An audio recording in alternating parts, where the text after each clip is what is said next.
명절 때마다 빈손으로 털레털레 오는 아들 며느리들. 저희 집만 그런가요? 장만 다 끝나면 그제서야 늦게 나와서 아침 먹자마자 친정 간다며 부산 떨길래 너네 엄마 죽었다 생각하고 다음 명절엔 제발 오지 말라고 한마디 했죠. 그런데 제발 그만 좀 하라며 신경도 안 쓰고 처가댁으로 가버리는 게 아니겠어요? 바로 다음 명절에 현관문 걸어 잠그고 재산 싹 팔아 이놈들 정신머리 뜯어 고쳐줬습니다. 구독과 좋아요 버튼 꾹 눌러주시면 여러분께 더 많은 사연을 전해드리는데 큰 힘이 됩니다. 명절 전날 아침이었어요.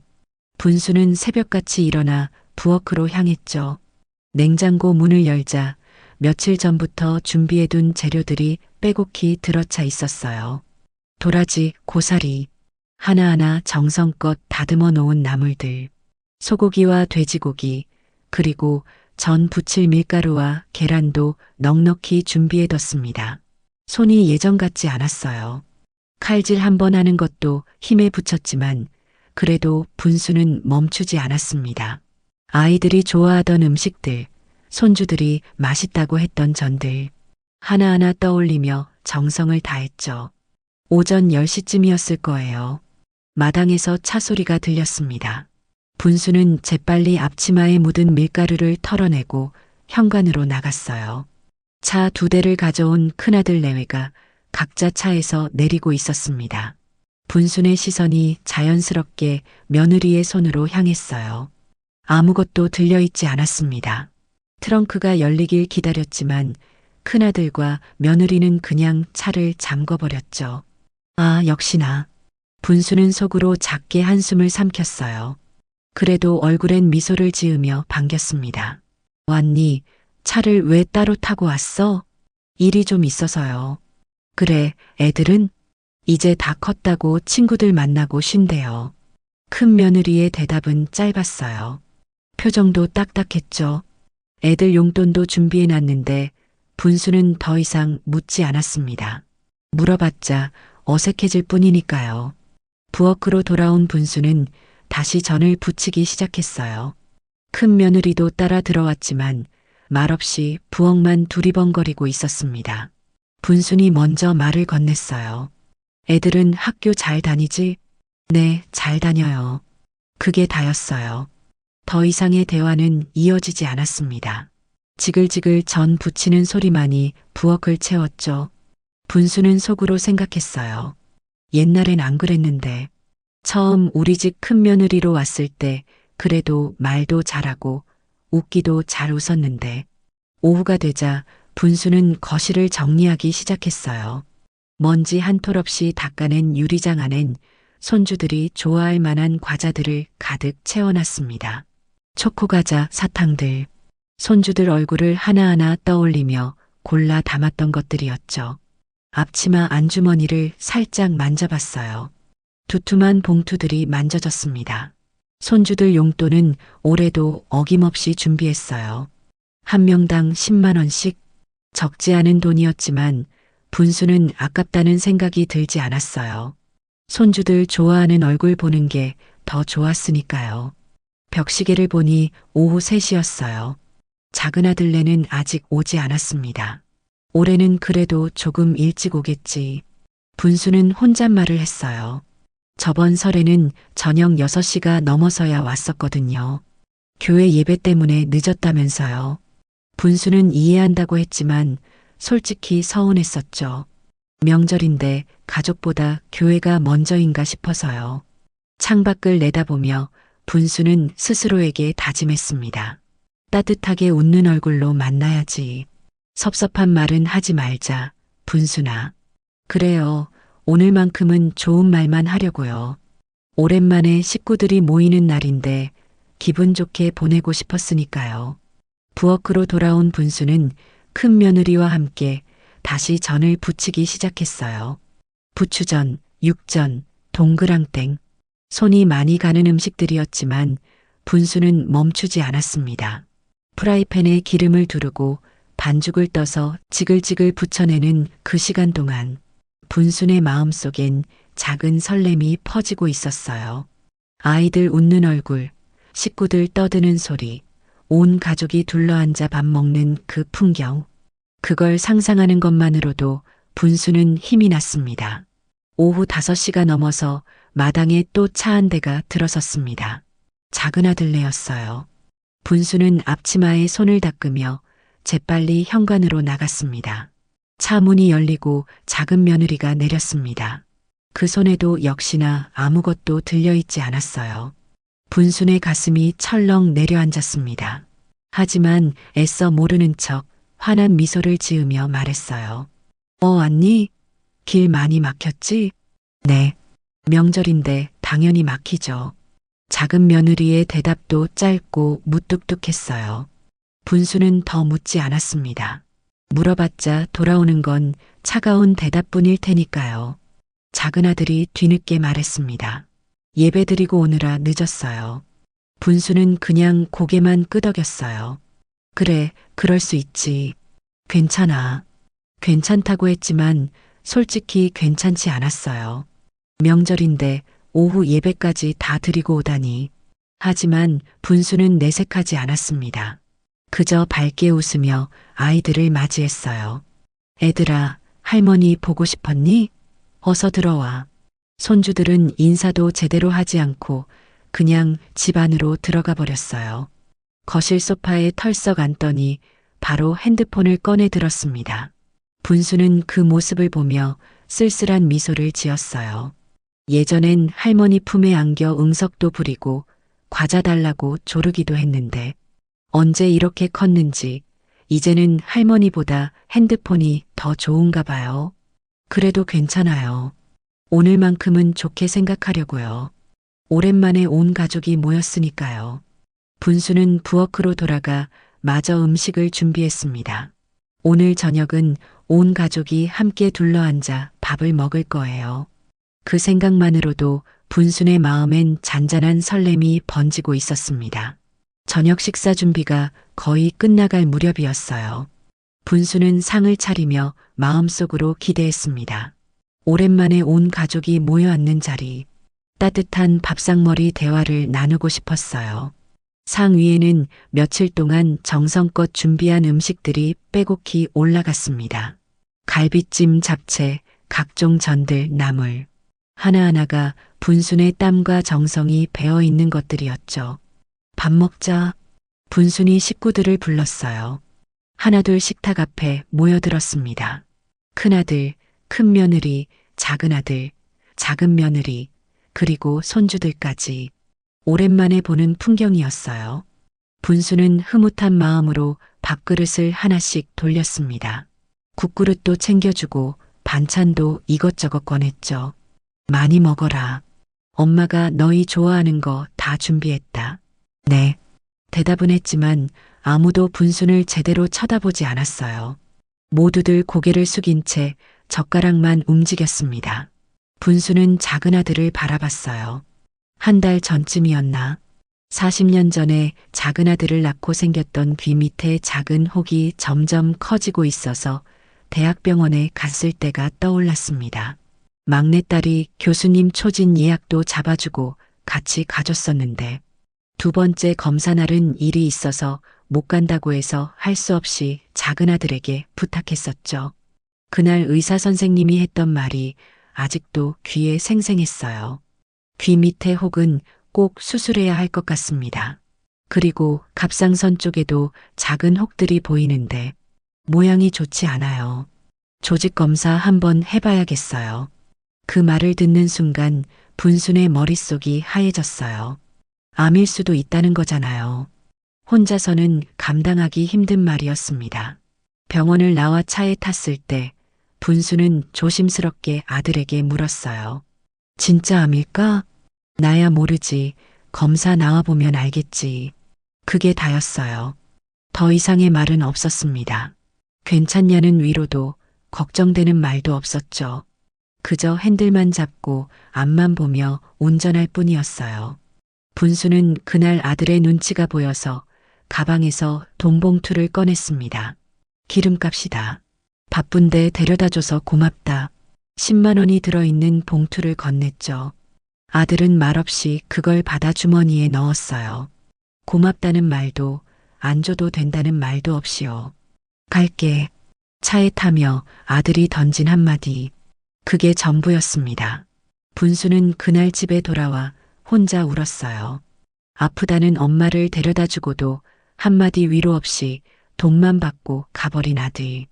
그게 너무 서러웠습니다. 큰아들에게도 전화했었죠. 갑상선에 혹이 생겼는데 암일 수도 있다고 수술해야 할 것 같다고 말했어요. 아, 그래요? 아직 암인지 확실하지도 않잖아. 그리고 갑상선암은 암도 아니래. 그게 다였습니다. 그 이후로 전화 한 통 없었어요. 안부를 묻지도 검사 결과가 어떻게 나왔는지 궁금해하지도 않았습니다.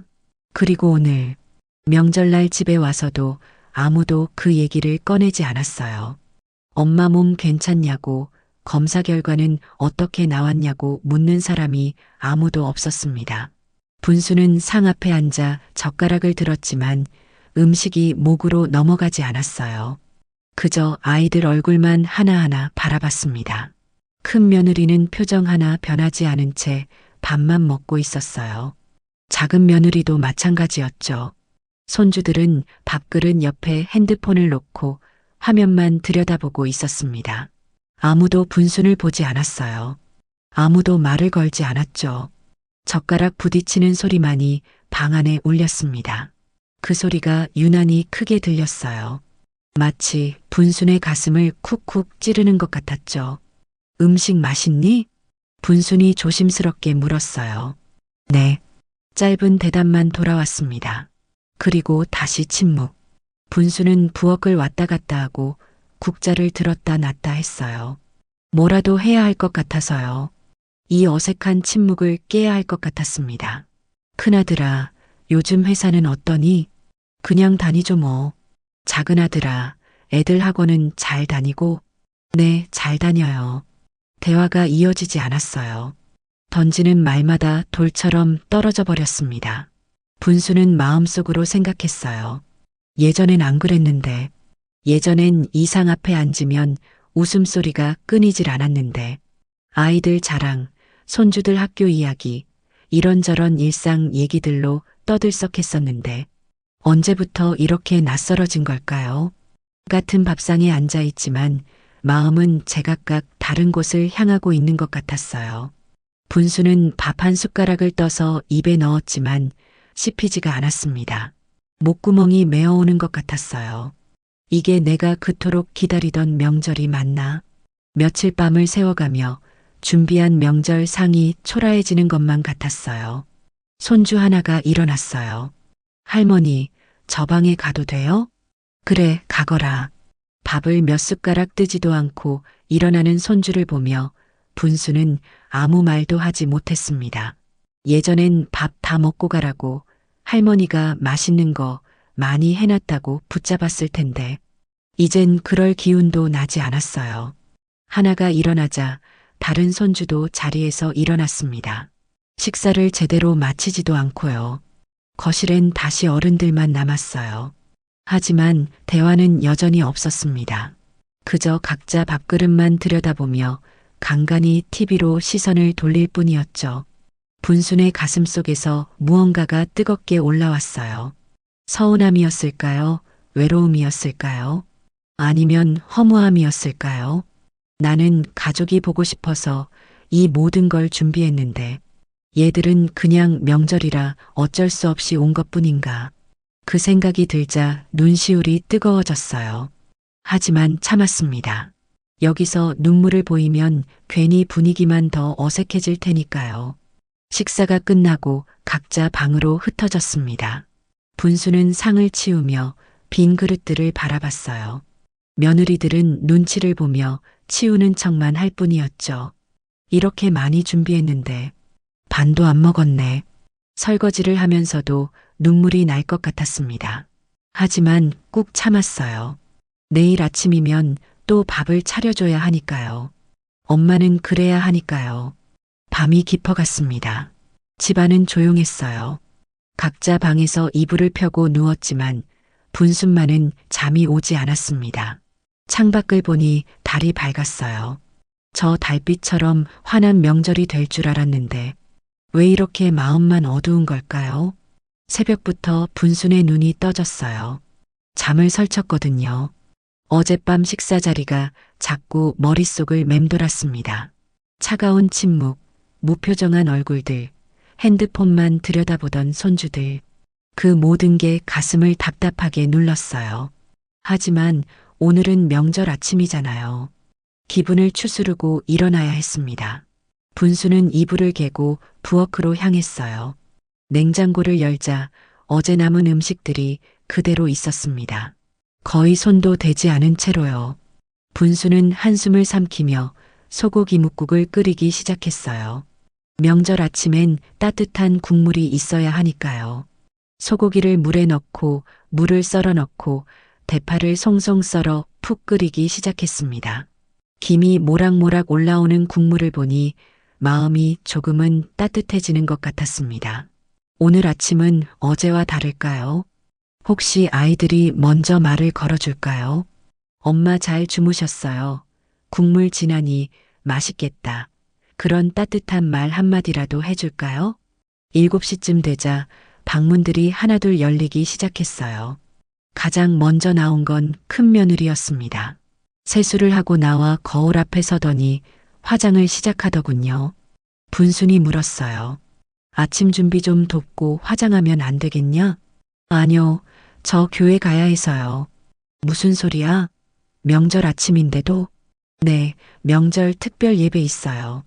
빠지면 안 돼요. 큰 며느리의 목소리엔 단호함이 배어 있었어요. 마치 이건 양보할 수 없다는 듯이요. 작은 며느리는 교회 간다고 어제 늦게 와서 밥만 먹더니만 오늘은 큰 며느리까지 이 난리를 치는 거예요. 분수는 더 이상 말하지 못했습니다. 명절 아침까지 교회에 가야 하나? 가족과 함께 밥 한 끼 먹는 것보다 교회가 더 중요한 건가? 그런 말은 차마 입 밖으로 꺼낼 수 없었어요. 괜히 며느리 기분 상하게 할까봐, 괜히 관계가 더 나빠질까봐 두려웠습니다. 큰 며느리는 화장을 마치고 가방을 챙겼어요. 그리고 현관으로 향했죠. 인사도 제대로 하지 않고요. 저 갈게요. 그 한마디만 남기고 문을 닫았습니다. 차 시동 거는 소리가 들리더니 점점 멀어졌어요. 분수는 부엌에 혼자 서서 멍하니 그 소리를 들었습니다. 가슴 한편이 텅 비는 것 같았어요. 명절 아침인데 혼자 나가버리다니. 시어머니가 새벽부터 식사 준비하는 건 보이지도 않나 봐요. 그래도 작은 며느리가 방에서 나와 살짝 눈치를 보더니 상을 펴고 수저를 놓긴 했죠. 다른 식구들이 하나둘 일어나 거실로 나왔어요. 큰아들, 작은아들, 손주들 모두 부스스한 얼굴로 거실에 앉았습니다. 밥 먹어라. 소고기 묵국 끓였다. 대답은 시큰둥했어요. 손주 하나가 하품을 하며 말했습니다. 조금 이따 먹을래요. 그러곤 다시 핸드폰을 꺼내 들었죠. 배고프지 않니? 할머니가 새벽부터 일어나서 국물 우렸는데 아직 졸려요. 분수는 더 이상 재촉하지 못했어요. 억지로 먹이는 것도 이상하잖아요. 그래도 마음 한편이 서운했습니다. 새벽부터 일어나 준비한 건데 한참이 지나서야 식구들이 하나둘 상 앞에 앉았어요. 여전히 말은 없었습니다. 각자 국그릇을 앞에 놓고 숟가락을 들었을 뿐이죠. 분순이 먼저 말을 꺼냈어요. 국물 맛이 어때? 네, 괜찮아요. 짧은 대답. 그리고 다시 침묵. 작은 며느리는 국을 몇 숟가락 뜨더니 그만 먹겠다는 표정을 지었어요. 분순이 물었습니다. 입맛이 없어? 아니요, 배가 불러서요. 벌써 배가 부를 리 없잖아요. 그냥 먹기 싫은 거겠죠. 분수는 알지만 모르는 척했어요. 손주들도 마찬가지였어요. 국을 반도 비우지 않고 숟가락을 내려놓았습니다. 그리곤 다시 핸드폰을 꺼내 들었죠. 게임 소리만 방 안에 울렸어요. 분수는 그 모습을 보며 속으로 생각했어요. 예전 명절 아침은 안 그랬는데, 예전엔 국 한 그릇씩은 다 비웠는데 맛있다고 한 그릇 더 달라고도 했는데 이젠 먹는 둥 마는 둥 하고 일어나네. 큰아들이 먼저 자리에서 일어났어요. 저 나가봐야 해요. 어디 가는데? 고향 내려온 김에 친구들 만나기로 했어요. 명절인데? 네, 다들 만날 시간 없어요. 예전에 약속해 놓은 거예요. 그 말을 끝으로 큰아들은 방으로 들어가 옷을 갈아입었습니다. 그리고 차 키를 들고 나갔죠. 엄마 얼굴 한번 제대로 안 보고요. 분수는 할 말을 잃었어요. 명절에 엄마 집에 와서는 밥 한 끼 먹고 바로 나가다니 가족보다 친구가 더 중요한 건가 싶어 마음이 쓰렸습니다. 마누라는 교회 가고 남편은 친구 만나러 가고 집안 잘 돌아간다 싶었죠. 작은 아들 내외도 거실 소파에 앉아 TV만 보고 있었어요. 분순에게 말 한마디 건네지 않았습니다. 마치 분순이 투명 인간이라도 된 것처럼요. 분수는 설거지를 하러 부엌으로 갔어요. 싱크대 앞에 서서 그릇을 닦는데 눈물이 날 것 같았습니다. 하지만 참았어요. 여기서 울면 안 돼요. 아이들이 보면 이상하게 생각할 테니까요. 설거지를 마치고 거실로 나왔을 때 작은 며느리가 가방을 챙기고 있었어요. 벌써 가니? 벌써라뇨. 아침 먹었으면 저도 가야죠. 며느리 말을 들은 작은 아들은 말없이 일어나 차 키를 들었습니다. 손주들도 우르르 따라 일어났죠. 분순의 가슴이 철렁 내려앉았어요. 벌써 가다니. 어제 저녁에 왔다가 아침 밥 먹고 바로 가버리다니. 참았던 감정이 북받쳐 올랐습니다. 분수는 더 이상 참을 수가 없었어요. 너희들 어떻게 명절에 빈손으로 오니? 목소리가 떨렸어요. 눈시울도 붉어졌죠. 네 형님도 그렇고 너도 그래. 교회가 그렇게 중요하면 다음 명절부터는 오지 마. 친정만 가. 엄마는 이제 너희한테 아무것도 아닌가 보구나. 눈물이 흘러내렸습니다. 참으려 했지만 더 이상 참을 수가 없었어요. 한 달 전에 갑상선 검사 받으러 가서 암일 수도 있다고 했을 때도 수술해야 한다고 했을 때도 아무도 걱정해주지 않았잖아. 이번 명절에도 엄마 몸 괜찮은지 아무도 안 물어봤잖아. 작은 아들이 짜증 섞인 목소리로 말했어요. 엄마, 그만 좀 해. 엄마는 서운하다는 게 왜 이리 많아? 뭐라고? 엄마가 아픈 몸으로 너네 먹으라고 음식 준비한 건 생각도 안 하니? 너희 아빠 없이 혼자 고생해서 키운 건 생각도 안 나니? 알았어, 알았다고. 그만해. 작은 아들은 돌아서서 현관으로 향했어요. 며느리와 손주들도 따라 나갔죠. 인사 한마디 없이요. 차가 마당을 빠져나가는 소리가 나더니 점점 멀어졌죠. 분수는 현관 앞에 멍하니 서 있었습니다. 텅 빈 마당을 바라보며 눈물을 흘렸어요. 오래 참아왔던 서운함이 가슴속에서 부글부글 끓어올랐습니다. 더 이상 견딜 수가 없었어요. 큰아들은 친구 만나러 나가고 큰며느리는 교회에 갔고 작은 아들은 처가댁으로. 집엔 분순 혼자만 남았습니다. 온 가족이 모여야 할 명절 아침에 왜 나만 혼자 남은 걸까? 분수는 주저앉아 한참을 울었어요. 참았던 눈물이 터져 나왔습니다. 서러움도 외로움도 허무함도 모두 눈물로 쏟아져 나왔죠.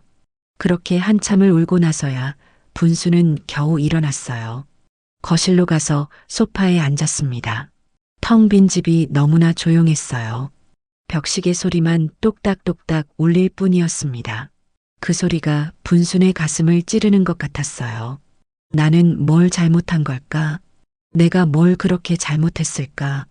젊을 때부터 고생해 모은 이 집, 저 밭의 논들, 아들들 대학 보내고 결혼시키느라 쏟아부은 세월이 주마등처럼 스쳤습니다. 큰아들 결혼할 때 집도 사줬고 작은 아들한테는 작년에 2천만 원도 줬는데 돌아오는 건 이런 차가운 반응뿐이었어요. 고맙다는 말 한마디도 정다운 눈길 하나도 없었어요. 그 어떤 감사의 말도 따뜻한 미소도 받지 못한 세월이었습니다. 한참을 울고 나니 기력이 쭉 빠졌어요. 분수는 소파에 기대 앉아 멍하니 창밖만 바라봤습니다. 구름 한 점 없이 맑은 하늘이었어요. 명절답게 화창한 날씨였죠. 하지만 분순의 마음만은 먹구름이 잔뜩 낀 것처럼 무겁고 답답했습니다. 핸드폰이 울렸어요. 딸이었습니다. 여보세요, 엄마. 응, 우리 딸. 오빠들이랑 아침 식사하셨어요? 시댁에서 점심 먹고 저녁 때 갈게요. 그래. 천천히 와라. 분순의 목소리가 떨렸어요. 울먹이는 소리가 들렸는지 딸이 물었습니다. 엄마, 왜 그러세요? 무슨 일 있어요? 아니다. 아무것도 아니야. 엄마, 무슨 일 있죠? 오빠들이 뭐라고 했어요? 분수는 더 이상 참을 수가 없었어요. 딸에게라도 하소연하고 싶었습니다. 이번에도 역시나더라. 큰 며느리는 아침부터 교회 간다고 인사도 없이 가버리고 작은 며느리는 빈손으로 늦게 와서 장만도 안 도와주더니 밥도 제대로 안 먹고 친정 간다고 나가버렸어. 분순의 목소리가 점점 작아졌어요. 눈물이 또 흘러내렸죠. 그리고 저번에 갑상선 검사 받고 암일 수도 있다고 했잖니. 아무도, 정말 아무도 괜찮냐고 묻지 않더라. 딸은 한참 말이 없었습니다. 전화기 너머로 딸의 한숨소리가 들렸어요. 엄마, 나중에 제가 오빠들한테 얘기할게요. 제가 오빠들 대신 더 잘할게요. 조금만 기다려주세요. 그 말을 듣는 순간 분수는 왠지 더 서글펐습니다. 딸도 중간에 끼어서 힘들 텐데, 오빠들과 새언니들 때문에 속상할 텐데 괜히 미안했어요. 아니다, 괜찮아. 엄마가 괜히 말했다. 너까지 마음 쓰지 마라. 엄마, 제가 저녁에 맛있는 거 사갈게요. 그래, 조심히 와라. 전화를 끊고 나니 집은 다시 적막해졌습니다. 분수는 부엌으로 가서 정리를 시작했어요. 아침에 차렸던 밥상, 거의 손도 대지 않은 반찬들, 묵국도 반 이상 남아 있었습니다. 이렇게 많이 준비했는데 다들 먹지도 않고 가버렸네. 챙겨가지도 않고 냉장고에 하나씩 담으면서 분순의 마음도 차갑게 식어갔어요. 이제 더 이상 기대하지 말아야겠다는 생각이 들었습니다. 기대하니까 실망하는 거잖아요. 바라니까 서운한 거고요. 점심시간이 지나자 큰아들이 돌아왔어요. 엄마, 저 다녀왔어요. 그래. 분수는 짧게 대답했어요. 더 이상 할 말이 없었습니다. 큰아들은 방으로 들어가 짐을 챙기기 시작했어요. 분순이 물었습니다. 벌써 가니? 네, 와이프 교회 끝났다고 연락 왔어요. 이제 애들 데리고 장인어른 보러 가야죠.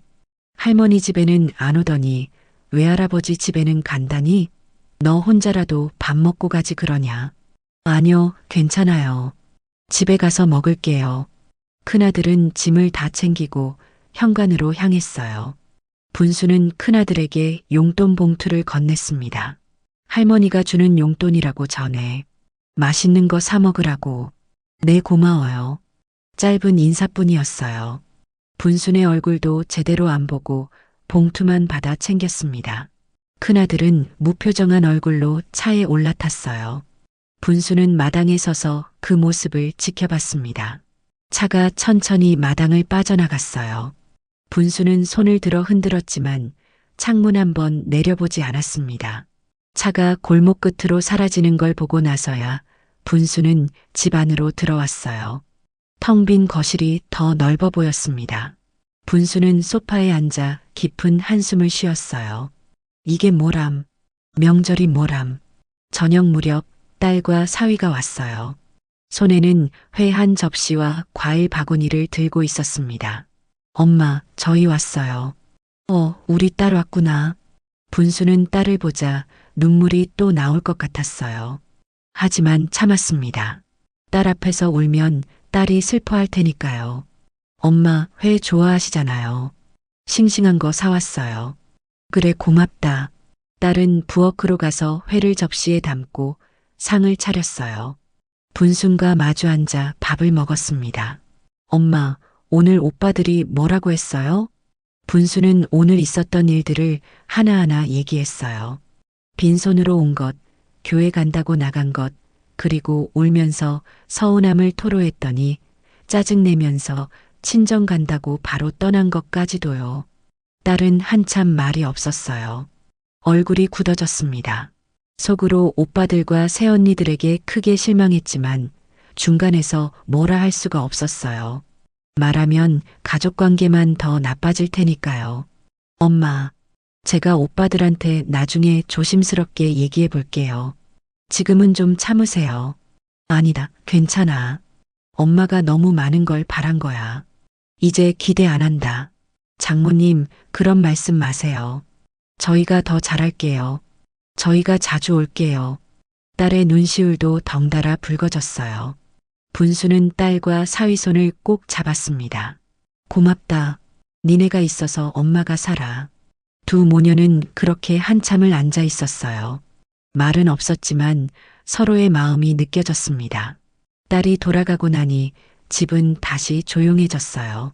분수는 설거지를 하고 거실로 나왔습니다. 창밖으로 보니 달이 밝았어요. 보름달이 환하게 떠 있었죠. 명절 밤답게 아름다운 달이었지만 분순의 마음만은 어둡고 무거웠습니다. 소파에 앉아 멍하니 달을 바라보며 분수는 생각했어요. 나는 가족이 그리웠던 건데 그 애들은 그냥 단지 명절이었던 거구나. 내가 뭘 그렇게 잘못했을까? 젊을 때부터 악착같이 일했던 날들이 떠올랐어요. 도박이며 계집질이며 속만 썩이던 남편이 일찍 세상을 떠나고 혼자 3명의 아이들을 키우느라 얼마나 고생했는지. 20년 전 큰아들이 결혼할 때 2천만 원이나 들여 집을 사줬었죠. 그땐 큰 돈이었습니다. 분순이 평생 모아놓은 돈을 다 털어서 마련해 준 거였어요. 작은 아들은 결혼할 때 돈이 없어서 제대로 챙겨주지 못했었어요. 큰아들 결혼시키느라 돈을 다 쓴 뒤였거든요. 그게 늘 마음에 걸렸죠. 밤마다 미안하다는 생각이 들었습니다. 그래서 작년에 2천만 원을 줬어요. 늦었지만 꼭 챙겨주고 싶었거든요. 둘째라고 덜 챙겨준 것 같아 마음이 아팠으니까요. 분수는 작은 아들한테 돈봉투를 건네며 말했었어요. 엄마가 너 결혼할 때 제대로 못 챙겨줘서 늘 미안했다. 이거라도 받아라. 작은 아들은 봉투를 받아들고 열어보더니 바로 주머니에 넣었습니다. 알았어요. 갈게요. 그게 다였어요. 돌아오는 건 아무것도 없었죠. 고맙다는 말 한마디도 없었어요. 당연하다는 듯이 받아갔어요. 엄마를 생각하는 마음도 걱정하는 눈빛도 없었습니다. 분수는 그날 이후로도 작은 아들이 언젠가는 고맙다고 할 거라 기대했었어요. 전화라도 한 통 올 거라 생각했죠. 하지만 아무 일도 일어나지 않았습니다. 그렇게 자식들을 챙겨줘도 엄마 생각해서 사왔어요 하는 꼴을 한 번도 못 봤어요. 뭐 큰 걸 바라는 게 아닌데 자식들은 엄마의 마음을 왜 이리 몰라주는 걸까요? 서운하대도 짜증내며 가버리기나 하고요. 그 어떤 감사의 말도 정다운 눈길도 작은 표현 하나조차 받지 못한 세월이었어요. 분수는 그날 밤 잠을 이루지 못했습니다. 천장만 바라보며 생각에 잠겼어요. 이제 어떻게 살아야 하나? 이대로 계속 이렇게 살아야 하나? 밤은 깊어갔지만 분순의 눈은 감기지 않았습니다. 명절이 지나고 며칠이 흘렀어요. 집은 여전히 조용했고 분수는 여전히 혼자였습니다. 설거지를 하다가도 빨래를 널다가도 마당을 쓸다가도 명절날 일들이 자꾸만 떠올랐어요. 빈손으로 왔던 며느리들, 교회 간다고 나가버린 큰 며느리, 친정 간다고 서둘러 떠난 작은 아들 내외. 그 모든 게 꿈이었으면 좋겠다는 생각이 들었지만 현실이었습니다. 분수는 문득 깨달았어요. 자신이 너무 많은 걸 기대했다는 걸요. 아이들이 올 때마다 웃으며 반겨주길 바랐고 따뜻한 말 한마디 건네주길 원했고 엄마를 걱정해주길 고대했었죠. 하지만 그건 분순만의 바람이었나 봐요. 설거지를 마치고 거실로 나와 소파에 앉았어요. 텔레비전을 켰지만 무슨 내용인지 하나도 들어오지 않았습니다. 그저 화면만 멍하니 바라볼 뿐이었죠. 핸드폰을 들어 통화 기록을 봤어요. 딸의 전화만 몇 통 있었습니다. 아들들은 명절 이후로 연락 한 번 없었어요. 엄마 잘 지내시냐는 안부도, 명절 후 몸은 괜찮으시냐는 걱정도 없었죠. 분수는 핸드폰을 내려놓고 한숨을 쉬었어요. 가슴 한편이 텅 빈 것 같았습니다. 분수는 소파에 앉아 눈물을 흘렸어요. 참으려 했지만 자꾸만 눈물이 났습니다. 그때 현관문을 두드리는 소리가 들렸어요. 분수나 나야. 순자, 이웃에 사는 순자 할머니였어요. 분순과 50년을 같이 산 친구였죠. 분수는 얼른 눈물을 닦고 문을 열었습니다. 순자야. 어쩐 일이니?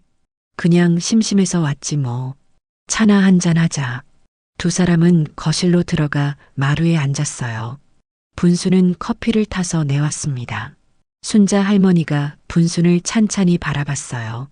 뭔가 이상하다는 걸 눈치챈 것 같았습니다. 명절 잘 보냈어? 응. 뭐?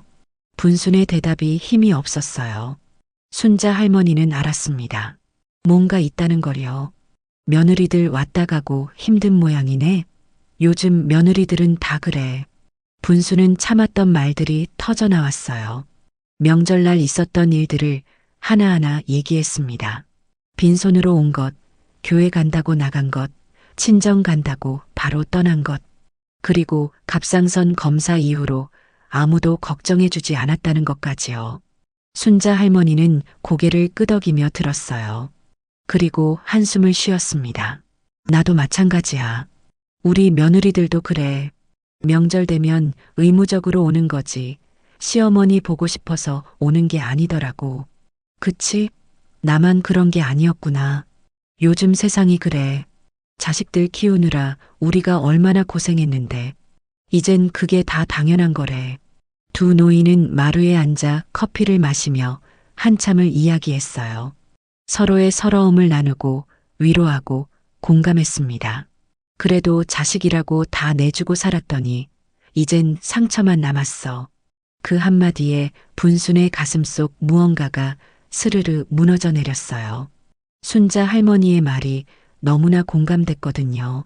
맞아. 아들들한테 더 이상 기대도 안 해. 나한테 마음 주는 것도 없고 상처나 주지 뭐. 그래도 우리 딸들은 괜찮잖아. 내 딸도 자주 온다고. 응, 우리 딸도 잘해줘. 며칠 전에도 회 사들고 왔었어. 딸이 최고야. 아들은 결혼하면 남이라더니 정말 그런 것 같아. 두 사람은 쓸쓸하게 웃었어요. 웃음 속에 서러움이 배어 있었습니다. 순자 할머니가 돌아가고 나니 집은 다시 조용해졌어요. 하지만 아까보다는 마음이 조금 가벼워진 것 같았습니다. 혼자만 그런 게 아니라는 걸 알았으니까요. 분수는 창밖을 바라봤어요. 해가 저물어가고 있었습니다. 저녁 노을이 붉게 물들어가는 하늘을 보며 분수는 생각했어요. 이제 어떻게 살아야 하나. 계속 이렇게 살 수는 없는데. 밤이 깊어갔어요. 분수는 이불 속에 누워 있었지만 잠이 오지 않았습니다. 천장만 멍하니 바라보며 생각에 잠겼죠.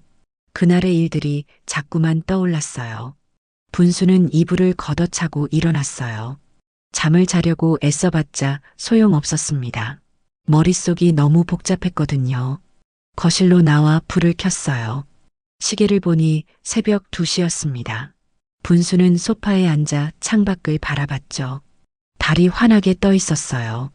밤하늘을 밝히는 달처럼 분순의 머릿속에도 무언가가 환하게 떠오르고 있었습니다.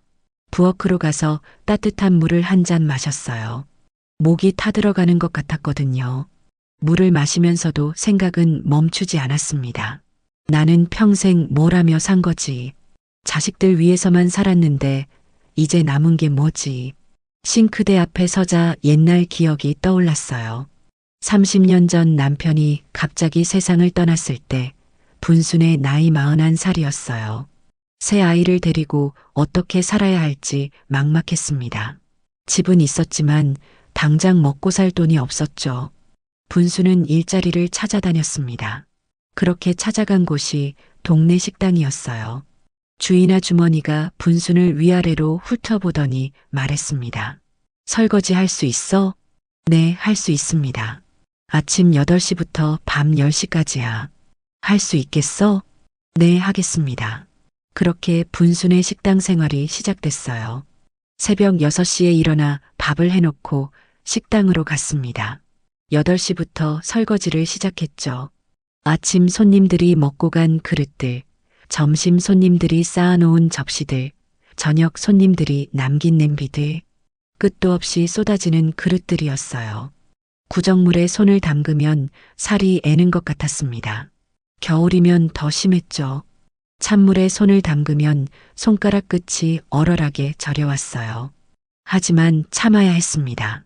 이 일을 하지 않으면 아이들을 먹여 살릴 수가 없었으니까요. 손등이 트고 갈라졌어요. 피가 나기도 했습니다. 그래도 멈출 수 없었죠. 핸드크림을 바르고 또 바르며 버텼어요. 점심시간이 끝나면 잠깐 쉬는 시간이 있었어요. 분수는 그 시간에 집에 다녀왔습니다. 아이들 이 밥 먹었는지 확인하고 빨래 널고 청소하고 그리고 다시 식당으로 달려갔죠. 저녁 10시가 되어야 퇴근할 수 있었어요. 집에 돌아오면 11시가 넘었습니다. 아이들은 이미 잠들어 있었죠. 분수는 그제야 소파에 털썩 주저앉아 한숨을 쉬었어요. 발이 퉁퉁 부어 올랐습니다.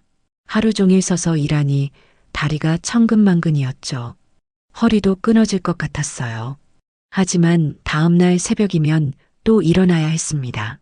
다시 구정물에 손을 담가야 했죠. 그렇게 20년을 일했어요. 20년 동안 단 하루도 쉬지 않고 일했습니다. 명절에도 생일에도 아파도 쉴 수가 없었어요. 쉬면 돈이 안 들어왔으니까요. 그렇게 아들 2명은 돈이 부족해 논까지 팔아 대학에 보내고 장가까지 보냈고요. 딸은 대학을 못 갔어요. 돈이 없었거든요. 오빠들 대학 보내느라 딸한테 줄 돈이 남지 않았습니다. 딸은 아무 말도 하지 않았어요. 괜찮다고 대학 안 가도 된다고 했죠. 하지만 분수는 알았습니다. 딸도 분명히 대학에 가고 싶었을 거예요. 그게 늘 마음에 걸렸어요. 오빠들은 대학에 보냈는데 딸은 못 보냈다는 게 미안했습니다. 분수는 손을 내려다봤습니다. 주름투성이 손이었어요. 손등은 갈라지고 거칠었죠.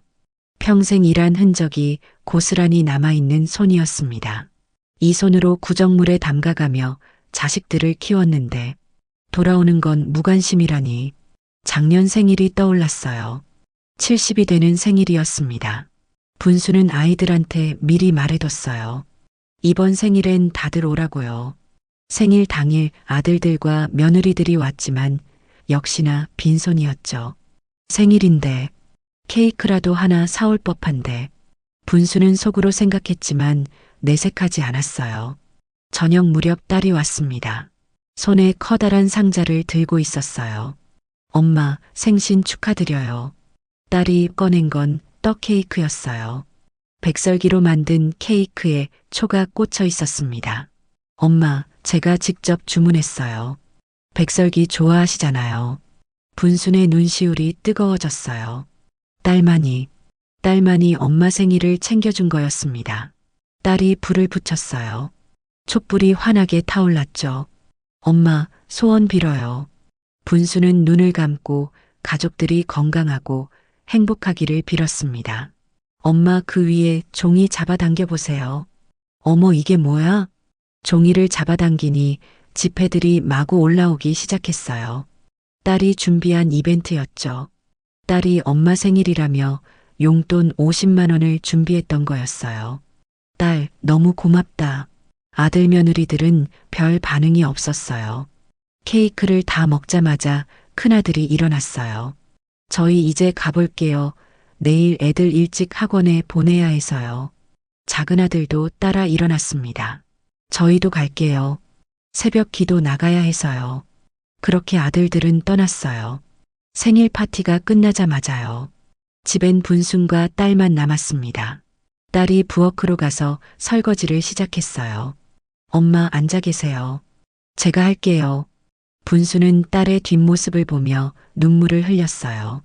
생일인데, 70생일인데 떡 케이크 하나 사온 사람이 딸뿐이라니. 그날 밤 딸이 돌아가고 나니 집은 다시 적막해졌습니다. 분수는 남은 떡 케이크를 바라보며 한참을 울었어요. 또 다른 기억도 떠올랐습니다. 작년 남편 제사 때였어요. 분수는 혼자 제사 음식을 준비했어요. 전을 부치고 나물을 무치고 국을 끓였죠. 큰아들한테 전화했어요. 오늘 너희 아빠 제사야. 올 거지? 엄마, 저 회사 일이 있어서요. 못 갈 것 같아요. 작은아들한테도 전화했어요. 아빠 제삿날인데 와야지. 엄마, 저희 교회 행사 있어서요. 다음에 갈게요. 결국 작은아들도 오지 않았습니다. 결국 분수는 혼자 제사를 지냈어요. 혼자 상을 차리고 혼자 절을 했습니다. 남편 영정 앞에서 눈물을 흘렸죠. 여보, 우리 아들들이 이렇게 됐어요. 아빠 제사에도 안 오네요. 그날도 딸만 왔었어요. 딸이 늦게나마 달려와서 엄마와 함께 절을 했습니다. 엄마, 죄송해요. 너무 늦었어요. 아니다, 와줘서 고맙다. 두 모녀는 그렇게 남편의 제사를 지냈어요. 분수는 그날 깨달았습니다. 아들들은 이제 아빠조차 잊어버린 거라고요. 분수는 소파에서 일어나 장롱 앞으로 갔어요. 제일 아래 서랍을 열었습니다. 오래된 서류함이 나왔죠. 먼지가 수북이 쌓여 있었어요. 뚜껑을 열자 통장들과 부동산 등기 서류들이 나왔습니다. 이 집과 논 등기 서류, 통장, 적금. 이 모든 게 분순이 평생 고생해서 모은 것들이었어요. 구정물에 손 담가가며 새벽부터 밤늦게까지 일하며 그렇게 지켜온 재산이었습니다. 아들들한테는 이미 많이 줬어요. 하지만 딸한테는 아무것도 못 해줬어요. 대학도 못 보냈고 결혼할 때도 제대로 못 챙겨줬고 그런데도 딸만이 엄마를 챙겨줬습니다. 생일엔 용돈 케이크, 제사 때 와주고 병원 데려다주고 매주 반찬 해다주고 딸만이 엄마를 생각해줬어요. 분수는 결심했어요. 더 이상 망설이지 않기로요. 이 재산 다 딸한테 줄 거예요. 아들들이 뭐라고 하든 섭섭해하든 화를 내든 상관없었어요. 분순의 마음은 이미 정해졌습니다. 이제는 내 인생 내 마음대로 살아야지. 서류들을 다시 서류함에 넣었어요. 내일 아침 되면 딸한테 전화해서 만나자고 할 거예요. 그리고 법무사 사무실에 가서 이 모든 걸 딸 앞으로 돌릴 거예요. 분수는 창밖을 바라봤습니다. 달빛이 환하게 방 안으로 들어왔어요. 은은한 달빛이 분순의 얼굴을 비췄죠. 분수는 미소를 지었어요. 오랜만에 마음이 편해지는 것 같았습니다. 결심을 하고 나니 가슴속이 후련했거든요. 평생 아들들 눈치 보며 살았는데 이제는 내 마음대로 살 거예요. 딸한테 주고 싶으면 주는 거고 아들들이 서운해하면 서운해하는 거죠. 창밖엔 달빛이 환하게 내리고 있었습니다. 분수는 그 달빛을 바라보며 조용히 다짐했어요. 내일부터는 달라질 거야. 더 이상 참지 않을 거야. 밤은 깊어갔지만 분순의 마음은 환했습니다. 달빛처럼 환하게 빛나고 있었어요. 분수는 그날 밤 처음으로 편안하게 잠들었습니다. 오랜만에 악몽도 꾸지 않고 푹 잘 수 있었어요. 결심이 서니 마음이 편해졌거든요. 아침 햇살이 창문으로 들어왔어요. 분수는 오랜만에 개운하게 일어났습니다. 어젯밤 결심을 하고 나니 마음이 한결 가벼워진 것 같았거든요. 세수를 하고 거울을 봤어요. 주름진 얼굴이 보였지만 눈빛만큼은 또렷했습니다. 오늘은 해야 할 일이 있었으니까요. 아침을 간단히 먹고 핸드폰을 들었어요. 딸에게 전화를 걸었습니다. 여보세요, 엄마. 응, 우리 딸. 오늘 시간 있니? 네, 왜요? 무슨 일 있으세요? 엄마가 할 얘기가 있어서 잠깐 만날 수 있을까? 딸의 목소리가 조금 걱정스러워졌어요. 엄마, 무슨 일이에요? 어디 아프세요? 아니야, 아픈 건 아니고. 그냥 만나서 얘기하자. 11시쯤 집으로 올 수 있니? 네, 알았어요. 제가 갈게요. 전화를 끊고 분수는 장롱으로 갔어요. 어젯밤 꺼내뒀던 서류함을 다시 꺼냈습니다. 통장, 등기 서류, 적금 증서, 하나하나 확인하며 정리했죠. 이 모든 게 곧 딸의 것이 될 거예요. 생각만 해도 마음이 뿌듯했습니다. 딸한테 뭐라도 해줄 수 있다는 게 기뻤거든요. 11시가 되자 초인종이 울렸어요. 딸은 손에 과일 바구니를 들고 있었어요. 늘 그랬듯이 빈손으로 오지 않았죠. 엄마, 사과 맛있는 거 샀어요. 고맙다. 이런 거 안 사와도 되는데 늘 이렇게. 분순의 목소리가 떨렸어요. 딸을 보니 눈물이 날 것 같았습니다. 엄마, 무슨 일이에요? 전화하실 때부터 느낌이 이상했어요. 앉아라. 엄마가 할 얘기가 있어. 두 사람은 소파에 마주 앉았어요. 분수는 서류함을 딸 앞에 놓았습니다. 이게 뭐예요? 열어봐. 딸이 서류함 뚜껑을 열어보더니 얼굴이 굳어졌죠. 엄마, 이거 다 네 앞으로 돌릴란다. 딸은 깜짝 놀라며 손을 저었어요. 엄마, 그건 안 돼요. 오빠들은요? 오빠들이 뭐라고 할지 알아요? 상관없다. 엄마가 결정한 거야. 아니에요, 엄마. 이러시면 안 돼요. 오빠들이랑 사이만 나빠져요. 분수는 딸의 손을 꼭 잡았어요. 따뜻한 손이었습니다. 늘 엄마를 챙겨주던 그 손. 너희 오빠들은 다 챙겨줬어. 큰 오빠는 결혼할 때 집 사줬고 작은 오빠는 작년에 2천만 원 줬잖니. 근데 너는 뭘 받았니? 딸의 눈시울이 붉어졌어요. 엄마, 괜찮아요. 저는 아무것도 안 받아도 돼요. 안 돼. 엄마가 미안했어. 너 대학도 못 보냈고 결혼할 때도 제대로 못 챙겨줬잖니. 그게 늘 마음에 걸렸어. 눈물이 딸의 뺨을 타고 흘러내렸어요. 엄마, 그런 거 신경 안 써요. 저는 엄마가 건강하시면 그게 제일 좋아요. 너희 오빠들은 명절에도 빈손으로 오고 내가 아파도 걱정 하나 안 하고 작년 생일 때도 그냥 왔잖니? 아빠 제사 때도 너만 왔고. 분순의 목소리가 떨렸어요. 눈물이 흘러내렸습니다. 엄마 갑상선 검사 받고 암일 수도 있다고 했을 때도 아무도 걱정 안 했어. 너만 매주 와서 엄마 챙겼잖니. 병원도 데려다 주고 반찬도 해다 주고. 엄마, 울지 마세요. 딸도 눈물을 흘리며 엄마를 안았어요. 두 모녀는 그렇게 한참을 안고 있었습니다. 진정하고 나서 분순이 말했어요. 엄마 마음이 이젠 거기로 안 간다. 네 오빠들한테는 이미 충분히 줬어. 이제 네 차례야. 엄마가 평생 고생해서 모은 거 너 주고 싶어? 엄마, 괜찮다. 엄마가 결심한 거야. 오늘 법무사 사무실 가자. 엄마랑 같이. 딸은 한참을 망설였어요. 하지만 엄마의 눈빛을 보니 마음이 정해진 게 보였습니다. 더 이상 말릴 수 없었죠. 두 사람은 점심을 먹고 법무사 사무실로 향했어요. 읍내에 있는 작은 사무실이었습니다. 법무사 선생님이 반갑게 맞아줬어요. 어서 오세요. 무슨 일로 오셨어요? 재산을 딸 앞으로 증여하고 싶어서요. 아, 그러시군요. 서류 가져오셨어요? 분수는 등기부등본과 인감증명서를 건넸어요. 법무사 선생님이 하나하나 확인했습니다. 집이랑 논이 있으시네요. 전부 따님 앞으로 하시는 거죠? 네, 전부요. 법무사 선생님이 딸을 바라봤어요. 따님, 증여세가 좀 나올 텐데 괜찮으시겠어요? 네, 괜찮습니다. 그럼 서류 준비하겠습니다. 신분증 주세요. 두 사람은 신분증을 건넸어요. 법무사 선생님이 컴퓨터를 두드리며 서류를 작성하기 시작했습니다. 분수는 딸의 손을 꼭 잡았어요. 따뜻한 손이었습니다. 이 손이 앞으로 이 재산을 지켜나갈 거예요. 분수는 그게 믿음직스러웠습니다. 서류 작성이 끝났어요. 법무사 선생님이 서류를 내밀었습니다. 여기 서명하시면 됩니다. 분수는 떨리는 손으로 서명했어요.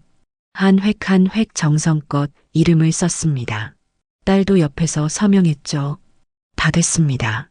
등기는 일주일 정도 걸릴 거예요. 고맙습니다. 두 사람은 사무실을 나왔어요. 밖은 화창했습니다. 가을 햇살이 따스하게 내리쏘고 있었죠. 엄마, 정말 괜찮으세요? 후회 안 하시죠? 후회? 엄마가 뭘 후회해? 이게 엄마가 하고 싶었던 거야. 오빠들이 알면 화낼 거예요. 화내면 화내는 거지. 엄마는 더 이상 눈치 안 볼 거야. 이제 아들들한테 기대 안 한다. 너희들도 너희 인생 살고 엄마는 엄마 인생 살 거야. 분순의 목소리엔 단호함이 배어 있었어요. 이제 더 이상 아들들 눈치 보며 살지 않을 거라는 결심이 담겨 있었죠. 딸이 엄마 팔을 꼭 잡았어요. 엄마, 제가 잘할게요. 엄마 평생 모으신 거 제가 잘 지킬게요. 그래, 엄마가 믿는다. 두 사람은 집으로 돌아왔어요. 딸이 부엌으로 가서 저녁 준비를 시작했습니다. 엄마 앉아 계세요. 제가 할게요. 분수는 소파에 앉아 딸의 뒷모습을 바라봤어요. 부엌에서 부산하게 움직이는 딸. 그 모습이 참 예뻐 보였습니다. 분수는 거실에 앉아 창밖을 바라봤습니다. 마음이 홀가분했어요. 오랜만에 느끼는 편안함이었습니다. 딸한테 재산을 물려준다는 결정. 그게 옳은 일이라고 확신했거든요. 딸이 돌아가고 나니 집은 다시 조용해졌어요. 하지만 외롭지 않았습니다. 오히려 마음이 차분해졌죠. 앞으로 어떻게 살아야 할까? 아들들이 뭐라고 할까? 하지만 두렵지 않았습니다. 이제는 내 인생을 살 거야. 아무도 눈치 보지 않고 내일부터는 달라질 거야. 진짜 내 마음대로 살 거야. 분수는 그날 밤 깊이 잠들었어요. 꿈속에서는 젊었을 때로 돌아가 있었습니다. 남편과 함께 아이들을 키우던 그 시절. 행복했던 그때로요. 하지만 이제는 과거에 머물지 않을 거예요. 앞으로 남은 인생을 분수 마음대로 살 거니까요. 다음 날 아침 분수는 상쾌하게 일어났어요. 오랜만에 개운한 아침이었습니다. 거울을 보니 얼굴에 미소가 번졌어요. 결심을 하고 나니 얼굴까지 밝아진 것 같았습니다. 부엌으로 가서 아침을 먹었어요. 혼자 먹는 밥이지만 맛있었습니다. 마음이 편하니 밥맛도 좋았거든요. 설거지를 하며 분수는 생각했어요. 몇 달 뒤 돌아오는 명절에 그때 아들들한테 문자를 보낼 거예요. 무슨 반응을 보일까요? 화를 낼까요? 섭섭해할까요? 아니면 무관심할까요? 하지만 상관없었어요. 분순의 마음은 이미 정해졌으니까요. 창밖으로 햇살이 들어왔어요. 따스한 가을 햇살이었습니다. 분수는 그 햇살을 받으며 미소 지었어요. 이제 내 인생 2막을 시작하는 거야. 재산을 딸에게 넘기고 며칠이 지났어요. 갑상선옥 조직 검사 결과를 들으러 가는 날이었습니다. 병원에 가는 날 아침 분수는 딸에게 전화했습니다. 딸아, 오늘 병원 가는 날인데 같이 가줄 수 있니? 당연하죠, 엄마. 제가 모시고 갈게요. 몇 시에 가세요? 오후 2시 예약이야. 알았어요. 1시에 갈게요. 전화를 끊고 분수는 한숨을 쉬었어요. 사실 무서웠습니다. 검사 결과가 암으로 나오면 어쩌나. 수술해야 한다면 어떻게 되는 건가 하고 두려웠죠. 1시가 되자 딸이 왔어요. 늘 그랬듯이 환한 미소를 지으면서요. 엄마, 준비됐어요? 가요. 차를 타고 병원으로 가는 내내 분수는 말이 없었습니다. 딸이 운전하며 엄마 손을 꼭 잡아줬죠. 엄마, 괜찮을 거예요. 걱정 마세요. 그래, 괜찮겠지. 하지만 분순의 목소리는 떨리고 있었어요. 대학병원에 도착했습니다. 접수를 하고 진료실 앞에서 기다렸어요. 시간이 참 더디게 가는 것 같았습니다. 임분수님 들어오세요. 분수는 딸과 함께 진료실로 들어갔습니다. 의사 선생님이 모니터를 보고 있었어요.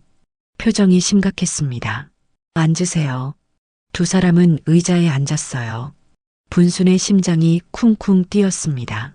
의사 선생님이 천천히 말문을 열었어요. 조직 검사 결과가 나왔습니다. 갑상선암으로 확진됐습니다. 분순의 머릿속이 하얘졌어요. 암이라니, 정말 암이었어요. 딸이 떨리는 목소리로 물었습니다. 선생님, 그럼 어떻게 해야 하나요? 수술해야 합니다. 갑상선 전체를 절제하는 수술이에요. 다행히 조기 발견이라 림프절 전이는 없는 것 같습니다. 수술하면 예후가 좋습니다. 수술은 언제 하나요? 빠를수록 좋습니다. 이번 주 안으로 입원하시는 게 좋겠어요. 분수는 멍하니 앉아 있었어요. 말이 나오지 않았습니다. 딸이 대신 물었죠. 입원은 며칠 정도 해야 하나요? 수술 후 일주일 정도 입원하셔야 합니다. 그 후에도 정기적으로 검진 받으셔야 하고요. 진료를 마치고 나왔을 때 분순의 다리가 후들거렸어요. 딸이 엄마를 부축했습니다. 엄마, 괜찮으세요? 응, 괜찮아. 하지만 괜찮지 않았어요. 암이라니, 수술해야 한다니, 현실이 믿기지 않았습니다. 병원 카페로 가서 앉았어요. 딸이 따뜻한 차를 사다 줬죠. 엄마, 좀 마시세요. 진정하시고요. 고맙다. 분수는 차를 한 모금 마셨어요. 따뜻한 차가 목을 타고 내려갔지만 마음은 여전히 차가웠습니다. 딸이 엄마 손을 꼭 잡았어요. 엄마, 저 있잖아요. 제가 다 챙길게요. 걱정 마세요. 미안하다. 너 직장도 다니는데. 괜찮아요. 휴가 낼 거예요. 엄마가 더 중요해요. 눈물이 났어요. 분수는 참으려 했지만 눈물이 자꾸만 흘렀습니다. 딸도 눈물을 흘리며 엄마를 안았어요. 카페 한편에서 두 모녀는 그렇게 한참을 울었습니다. 집으로 돌아오는 길 딸이 물었어요. 엄마, 오빠들한테 말해야 하지 않을까요? 분수는 고개를 저었습니다. 아니다. 말하지 마라. 엄마, 그래도 수술하시는데 너희 오빠들한테 말해봤자 뭐하니? 걱정해주지도 않을 텐데. 그래도 됐다. 엄마가 싫다는데 말하지 마. 너만 있으면 돼. 딸은 더 이상 말하지 못했어요. 분순의 단호한 목소리를 듣고 나니 더 말할 수가 없었습니다. 며칠 후 입원하는 날이 왔어요. 입원 수속을 마치고 4인 병실로 올라갔어요. 딸이 짐을 정리하며 이것저것 챙겨줬습니다. 엄마, 불편한 거 있으면 바로 말씀하세요. 그래. 간호사가 와서 수술 전 검사를 했어요. 혈압 재고, 피 뽑고, 심전도 찍으며 여러 검사가 이어졌습니다. 저녁이 되자 딸이 사온 죽을 먹었죠. 엄마, 조금만 드세요. 내일 수술이니까 많이는 못 드세요. 응. 분수는 조금만 먹었어요. 입맛이 없었습니다. 내일이면 수술대에 오른다는 게 실감나지 않았습니다. 밤이 깊어갔어요. 분수는 잠이 오지 않았습니다. 천장만 바라보며 생각에 잠겼죠. 수술이 잘 될까? 깨어날 수 있을까? 만약 수술 중에 무슨 일이 생기면 옆에서 딸의 고른 숨소리가 들렸어요. 딸은 잠든 것 같았습니다. 분수는 딸을 바라봤어요. 이렇게까지 엄마를 챙겨주는데 네 오빠들은 뭐하고 있을까? 큰아들, 작은아들 생각이 났어요. 엄마가 내일 수술하는 것도 모르고 있을 거예요. 알려주지 않았으니까요. 알려줬다면 왔을까요? 걱정했을까요? 아니에요. 안 왔을 거예요. 바쁘다고, 일이 있다고 핑계 댔겠죠. 분수는 고개를 저었어요. 더 이상 아들들한테 기대하지 않기로 했잖아요. 생각하지 말자고 다짐했습니다. 새벽이 밝아왔어요. 간호사가 들어왔습니다. 임분수님 일어나세요. 수술 준비하셔야 해요. 엄마, 괜찮으세요? 응, 괜찮아. 하지만 떨리는 손이 괜찮지 않다는 걸 말해주고 있었어요. 수술실로 이동하는 침대에 누웠어요. 간호사들이 침대를 밀고 복도를 지나갔습니다. 딸이 침대 옆에서 엄마 손을 잡고 같이 걸었어요. 엄마, 힘내세요. 금방 끝날 거예요. 그래. 고맙다. 엄마, 저 여기서 기다릴게요. 잘 다녀오세요. 응, 우리 딸. 분수는 수술실 안으로 들어갔어요. 차가운 수술실이었습니다. 의사 선생님과 간호사들이 준비하고 있었죠. 지금부터 마취 들어갑니다. 천천히 숫자 세세요. 하나, 둘, 셋. 분순의 의식이 흐려지고 깊은 잠에 빠져들었습니다. 수술은 3시간이 걸렸어요. 딸은 수술실 밖에서 내내 기다렸습니다. 한 걸음도 떠나지 않고 계속 앉아서 기도했죠. 제발 엄마 무사히 나오게 해주세요. 3시간이 지나고 수술실 불이 꺼졌어요. 문이 열렸습니다. 보호자분 계세요? 수술 잘 끝났습니다. 회복실로 가시면 됩니다. 감사합니다, 선생님. 딸의 눈에서 눈물이 흘렀어요. 안도의 눈물이었습니다. 회복실에서 분순이 깨어났어요. 눈을 뜨니 딸이 옆에 앉아 있었습니다. 엄마 깨셨어요? 수술 잘 끝났어요. 다행이다. 분순의 목소리는 약했어요. 목에 통증이 있었죠. 하지만 살아있다는 게 감사했습니다. 병실로 돌아왔어요. 딸이 극진히 간병했습니다. 물 한 모금 먹을 때도, 화장실 갈 때도, 잠잘 때도 늘 곁에서 챙겨줬죠. 무사히 회복하고 퇴원해 집으로 돌아온 날, 집이 참 반가웠습니다. 엄마, 들어가세요. 제가 모실게요. 딸이 엄마를 부축해서 집 안으로 들어갔어요. 소파에 앉히고 물을 가져다 줬죠. 엄마, 편히 쉬세요. 제가 다 할게요. 고맙다. 정말 고마워. 분순의 눈에서 눈물이 흘렀어요. 딸의 헌신이 너무 고마웠습니다. 그날부터 딸은 매일 왔어요. 아침 일찍 와서 아침 차려주고, 약 챙겨주고, 빨래하고, 청소하고, 엄마를 극진히 돌봤습니다. 한 달이 지났어요. 분수는 거의 다 회복됐습니다. 이제 혼자서도 움직일 수 있었죠. 어느 날 저녁 딸이 딸기를 사들고 왔어요. 엄마, 딸기 좋아하시잖아요. 싱싱한 거 샀어요. 아이고, 우리 딸. 너 때문에 엄마가 살았다. 정말 고맙다. 엄마, 당연한 거예요. 제가 엄마 딸인데요. 너희 오빠들은 엄마가 수술했는지도 모르잖아. 딸은 아무 말도 하지 않았어요.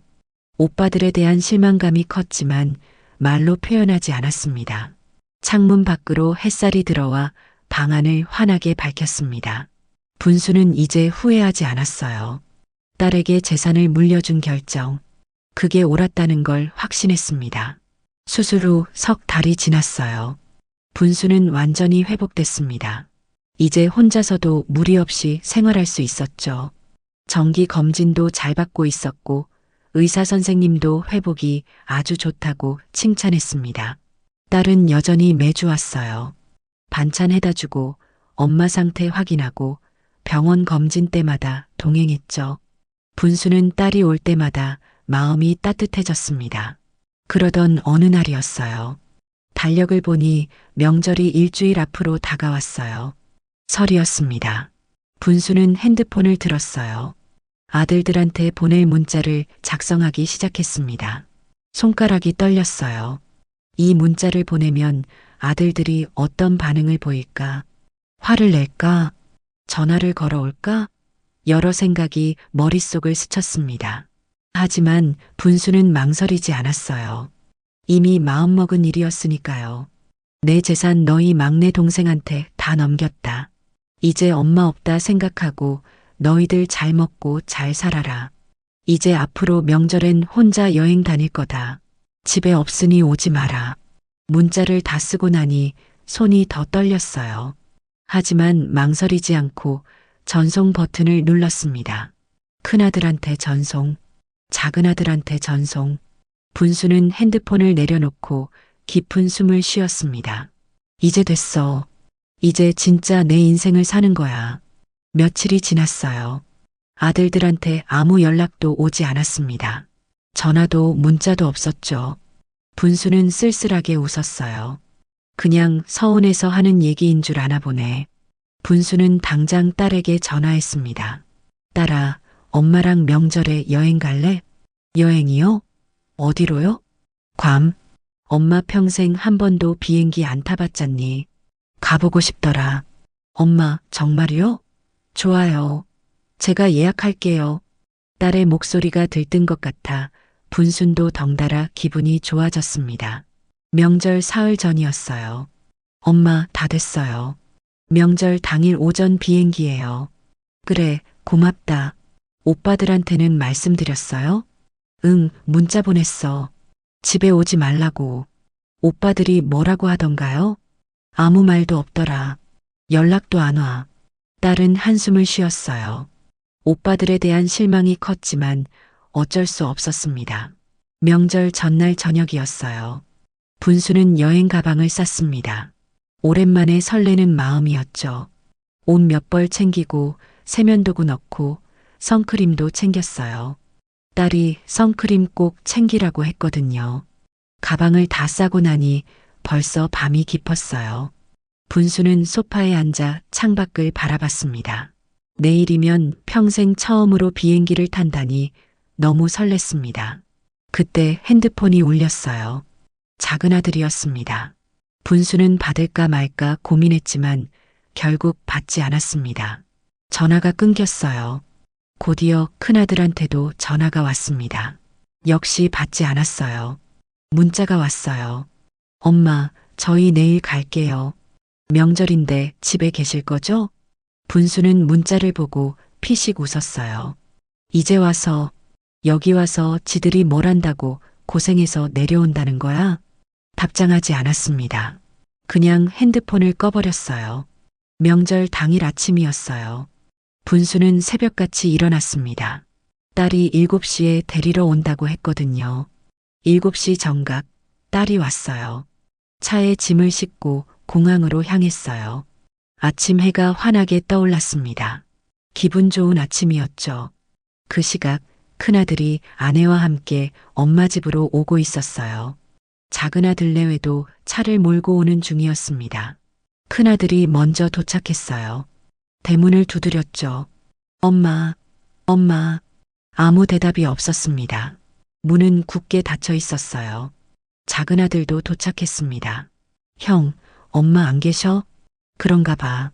전화도 안 받고 엄마한테 전화해봤어? 했는데 안 받아. 전화기도 꺼져 있어. 네 사람은 대문 앞에 서서 난감해했어요. 어떻게 해야 할지 몰랐습니다. 여동생에게 전화를 걸었어요. 여보세요? 엄마 어디 계시니? 집에 안 계시는데. 엄마 여행 왔어. 나랑. 여행? 어디로? 괌. 큰아들의 얼굴이 굳어졌어요. 뭐? 명절인데 여행을 가? 응, 엄마가 가고 싶다고 하셔서. 그리고 오빠 문자 못 받았어? 엄마가 오지 말라고 했잖아. 그래도 명절인데. 오빠들이 언제 명절에 엄마 제대로 챙겼어? 빈손으로 왔다 가기 바빴잖아. 엄마 수술하실 때도 아무도 안 왔으면서 이제 와서 왜 찾아? 딸의 목소리에는 화가 섞여 있었어요. 수술? 무슨 수술? 엄마 갑상선암 수술하셨어. 3달 전에. 오빠들은 아무도 몰랐지. 내가 혼자 간병했어. 큰아들은 말문이 막혔어요. 엄마가 암 수술을 했다는 걸 지금 처음 알았습니다. 왜 말을 안 했어? 엄마가 말하지 말래. 오빠들한테 말해봤자 걱정해주지도 않을 거라고. 전화가 끊겼어요. 큰아들은 멍하니 서 있었습니다. 큰 며느리가 물었어요. 여보, 아가씨가 뭐래? 엄마 괌에 여행 갔대. 동생이랑 같이. 명절인데? 그리고 엄마 암 수술하셨대. 3달 전에. 우리는 아무도 몰랐어. 작은 며느리의 얼굴도 굳어졌어요. 뭐라고요? 암 수술을요? 네, 여동생이 혼자 간병했다네요. 네 사람은 한참을 말없이 서 있었어요. 죄책감이 밀려왔습니다. 형, 우리가 너무했나 봐. 이제 와서 네 사람은 차에 올라탔어요. 집으로 돌아가는 수밖에 없었습니다. 그 시각 분순과 딸은 비행기에 앉아 있었어요. 분수는 창가 자리에 앉았습니다. 비행기가 이륙하기 시작했죠. 와, 떠오른다. 분순의 눈이 반짝였어요. 평생 처음 타보는 비행기였습니다. 창밖으로 구름이 보였어요. 하얀 구름 위를 날아가는 기분. 정말 신기했습니다. 엄마 어때요? 좋다. 정말 좋아. 분수는 미소 지었어요. 딸도 함께 웃었습니다. 몇 시간 후 괌에 도착했어요. 따뜻한 바람이 불어왔습니다. 야자수가 늘어선 거리. 처음 보는 풍경이었죠. 호텔로 가서 짐을 풀었어요. 창문을 열자 푸르른 바다가 보였습니다. 정말 아름다웠어요. 엄마, 바다 보세요. 예쁘죠? 그래. 정말 예쁘다. 분수는 창가에 서서 바다를 바라봤어요. 가슴이 뻥 뚫리는 것 같았습니다. 저녁엔 해변 레스토랑에서 밥을 먹었어요. 싱싱한 생선 요리가 나왔죠. 엄마, 맛있어요? 응, 맛있어. 오랜만에 딸과 단둘이 편안한 시간을 보냈습니다. 아들들 눈치 볼 필요도, 며느리들 신경 쓸 필요도 없었어요. 식사를 마치고 해변을 걸었어요. 파도 소리가 들렸습니다. 모래 위를 걸으니 발이 푹푹 빠졌죠. 딸이 엄마 팔을 잡았어요. 엄마, 천천히 걸어요. 그래. 두 모녀는 그렇게 해변을 천천히 걸었습니다. 말은 없었지만 행복했어요. 분수는 생각했어요. 이게 행복이구나. 이런 게 내가 원했던 거구나. 호텔로 돌아와 침대에 누웠어요. 창문 너머로 달이 보였습니다. 괌의 달도 밝았어요. 딸이 옆 침대에 누우며 말했어요. 엄마, 오늘 재밌었죠? 응, 정말 재밌었어. 내일은 어디 갈까요? 글쎄, 네가 정해라. 엄마는 다 좋아. 알았어요. 내일은 관광 명소 돌아볼까요? 그래. 분수는 천장을 바라봤어요. 마음이 참 편했습니다. 오랜만에 느끼는 평온함이었죠. 아들들 생각이 났어요. 지금쯤 집에 왔다가 돌아갔겠죠. 어떤 기분일까요? 섭섭할까요? 화가 났을까요? 분수는 미소를 지으며 눈을 감았어요. 편안한 잠이 찾아왔습니다. 며칠 후 괌 여행을 마치고 한국으로 돌아왔어요. 집에 도착하니 대문 앞에 과일 박스가 놓여 있었습니다. 큰아들이 보낸 거였어요. 분수는 박스를 보고 피식 웃었어요. 이제 와서 박스를 들고 집 안으로 들어갔습니다. 딸이 물었어요. 엄마, 큰오빠가 보낸 거예요? 그런가 봐. 뭐 보냈으니 봤지. 그렇다고 마음이 돌아서는 건 아니야. 분수는 단호했어요. 과일 하나 보냈다고 해서 지난 일들이 용서되는 건 아니니까요. 그날 저녁 큰아들한테 전화가 왔어요. 여보세요. 엄마 저예요. 응. 과일 받으셨어요? 응, 받았어. 엄마 죄송해요. 제가 잘못했어요. 엄마 수술하신 것도 몰랐고 명절 때도 제대로 못 챙기고 이제 와서 미안하다고? 정말 죄송해요, 엄마. 됐어. 너희들 인생 살아. 엄마는 엄마 인생 살 거야. 엄마, 앞으로도 명절 때 오지 마. 엄마 혼자 잘 지낼 거야. 지금 너무 좋아. 전화를 끊었어요. 분수는 핸드폰을 내려놓고 한숨을 쉬었습니다. 마음이 편했어요. 더 이상 미련이 없었습니다. 창밖으로 햇살이 들어왔어요. 따스한 햇살이었습니다. 분수는 그 햇살을 받으며 미소 지었어요. 이제야 내 삶을 사는구나.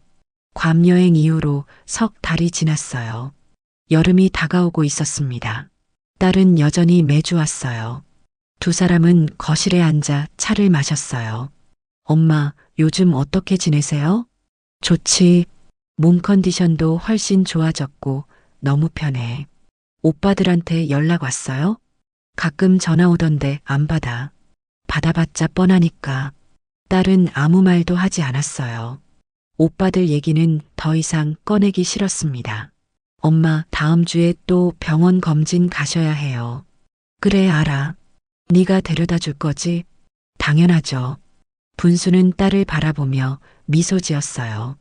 이렇게 챙겨주는 딸이 있어 행복했습니다.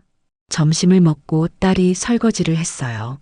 분수는 소파에 앉아 창밖을 바라봤습니다. 분수는 문득 남편 생각이 났습니다.